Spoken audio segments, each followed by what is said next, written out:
You want to know what every crisis has in common? They all require a government solution. At least, that is what the people in power generally tell us. There doesn't seem to be a single event, natural, man-made, or otherwise, that doesn't ultimately become justification for government action. And to be honest, this seems fairly intuitive. After all, governments generally possess more resources than any other entity in society, and they have the power to enforce their will through the military or law enforcement. So, when the earthquake hits, when a terrorist organization strikes, or a global pandemic rears its ugly head, all eyes usually go straight to the political powers that be in order to save us.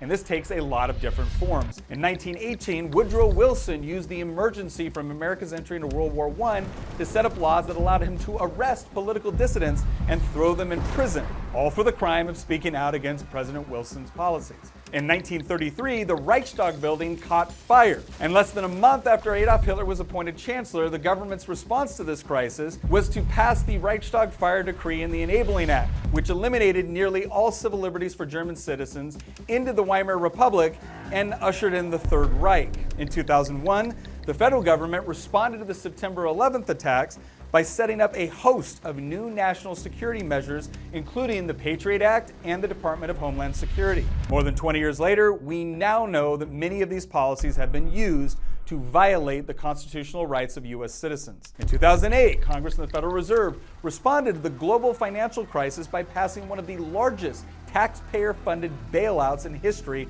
and massively intervening in the economy. And since 2020, the script has repeated itself all over again, as governments around the world have responded to COVID by imposing draconian lockdowns, mandates, rules, and regulations. Around the world, civil liberties are under assault on a scale that has seldom been seen in recent memory. The question is, when you look at these crises, how many of them are actually a result of previous government solutions? And how many of the solutions to temporary problems end up becoming permanent government agencies with massive budgets and incredible enforcement power? The reason why politicians tend to joke about never letting a crisis go to waste, you never want a serious crisis to go to waste, is because it's during these times of fear, uncertainty, and a sense of helplessness that otherwise free people stop asking important questions of their leaders and ignore infringements on their civil liberties in exchange for the promise of security. And while the desire for security is certainly not bad in and of itself, we should always be skeptical of politicians bearing solutions which drastically increase their power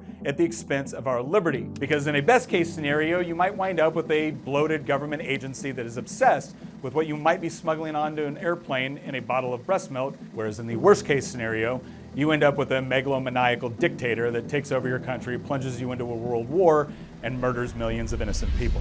Because as comforting as the government promise of security may be, whether it's physical, financial, medical, or otherwise, it's important to remember how many people living under such regimes have risked everything in order to escape to countries which valued freedom over security.